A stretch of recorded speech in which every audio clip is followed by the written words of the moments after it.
Hi friends, how are you? എല്ലാവരും okay അല്ലേ? പ്രധാനപ്പെട്ട ഒരു സംഭവം പറയാൻ വേണ്ടി വിളിച്ചതാ. 2 ദിവസം മുമ്പ് എന്റെ ഈ കമ്പനിയിൽ എന്നെ ജോലിക്ക് റെക്കമെൻഡ് ചെയ്തിട്ടുള്ള നമ്മുടെ പയ്യന്റെ സുബൈർ എന്ന് പറയുന്നത്, മലപ്പുറത്തെ വീട്. അവൻ നാട്ടിലേക്ക് പെട്ടെന്ന് അർജന്റായിട്ട് പോയതാ, അവന്റെ വല്യമ്മ മരിച്ചിട്ട്.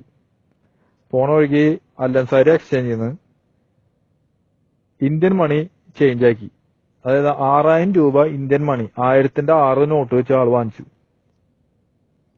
ആള് വാങ്ങിച്ച് ഇവിടുന്ന് ക്ലിയറായി നാട്ടിൽ പോയി എയർപോർട്ടിൽ ഇറങ്ങി, കാലിക്കറ്റ് എയർപോർട്ടിൽ ഇറങ്ങി. ഡ്യൂട്ടി ഫ്രീന്ന് സാധനം വാങ്ങിച്ച്, എന്തോ 2-3 ഐറ്റംസ് വാങ്ങിച്ച് പൈസ കൊടുത്തപ്പോ നോട്ട് ഫേക്കാ. ഒരു നോട്ടല്ല, 6 നോട്ടും ഫേക്ക്. അവന്റെ കയ്യിൽ ഇവിടുന്ന് ഞാനടക്കം പോയത് അവന്റെ ഒപ്പം. അപ്പോ ഞാൻ ലൻസൈഡ് ഫ്രണ്ടിൽ നിർത്തി, ഇവൻ കേറി. അങ്ങനെ ഇവനെ ഞാൻ ബസ് സ്റ്റാൻഡിൽ കൊണ്ടുവന്ന് ഇറക്കി വിട്ട് ഇവൻ ഷാർജയ്ക്ക് ബസ് കയറി അങ്ങനെ പോവുക ചെയ്തത്. അപ്പൊ ഷാർജ എയർപോർട്ടിൽ അവൻ പോയത്. സംഭവം ഫേക്ക് നോട്ട്, 6 നോട്ട്. മിനിഞ്ഞാന്ന് വൈകുന്നേരം ഫ്ലൈറ്റ് കയറിയ ആള് ഇതുവരെ വീട്ടിലെത്തിയില്ലേ. ആളിപ്പോ കൊണ്ടോട്ടി സ്റ്റേഷനിലുണ്ട്,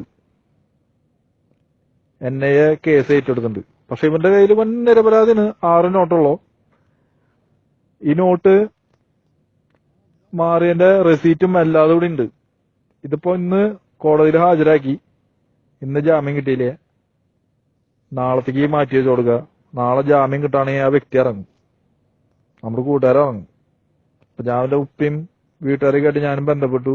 ഇവിടെ അല്ലൻസാരിയിൽ പോയി അന്ന് തന്നെ പിറ്റേ ദിവസം തന്നെ പറഞ്ഞപ്പോ അവര് കൈമലത്തി, ഞങ്ങളൊന്നും ആവില്ല, ഞങ്ങളുടെ കയ്യിൽ നിന്നല്ല, ബാക്കിയുള്ള ആരെയും കയ്യിൽ നിന്നായിരിക്കും ഈ സംഭവം ഉണ്ടായത് എന്നൊക്കെ പറഞ്ഞു.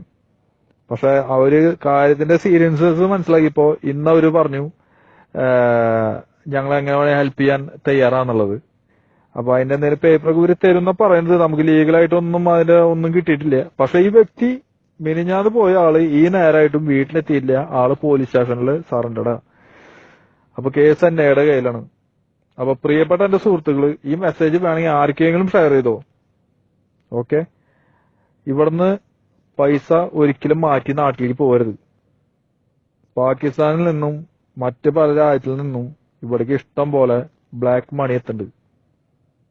ആ നോട്ട് ശരിക്കും നമ്മൾ നോക്കുകയാണെങ്കിൽ അറിയുന്ന പറയുന്നത്. ഇന്ത്യൻ ഗവൺമെന്റിന്റെ നോട്ട് തന്നെ ഇവിടെ, പുതിയ ഇന്ത്യൻ ഗവൺമെന്റിന്റെ നോട്ട് തന്നെ ഇവിടുന്ന് വാങ്ങിച്ചുകൊണ്ട് പോയ എയർപോർട്ടിൽ പിടിക്കുന്നുണ്ട്. ആ നോട്ടിന്റെ നടുക്കുള്ള ഒരു ലൈൻ ഉണ്ടല്ലോ, ആ ലൈൻ പുതിയ നോട്ടിനില്ല എന്നാ പറയണത്.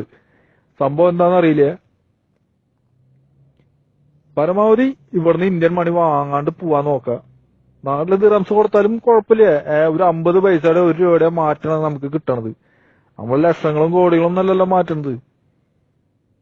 അതുപോലെ വിചാരിച്ച നമ്മുടെ സുഹൃത്താ, ഞാൻ അവന്റെ അടുത്ത് പറഞ്ഞതാ ഇവിടുന്ന് മാറ്റണ്ട, അവിടെ പോയിട്ട് ചെയ്താൽ മതി. ഈ 50 പൈസയും 1 രൂപയുടെയും മാറ്റത്തിന് വേണ്ടി ഇവിടുന്ന് ചെയ്തിട്ട് ഇപ്പൊ ആള് 1-2 ദിവസമായി സ്റ്റേഷനില.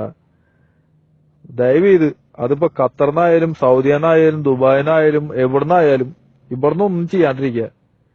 നമ്മള് അല്ലൻസാരി വെസ്റ്റേൺ യൂണിയൻ മറിച്ചത് നമ്മൾ വിശ്വസിക്കും. പക്ഷെ പെട്ടുപോയ ആള് ഇപ്പൊ നാളെ ഉച്ചയ്ക്ക് അറിയാം ആളുടെ അവസ്ഥ എന്താന്നുള്ളത്. ഓക്കെ, ജസ്റ്റ് ഒന്ന് എല്ലാവരും ഒന്ന് പാസ് ചെയ്യാം.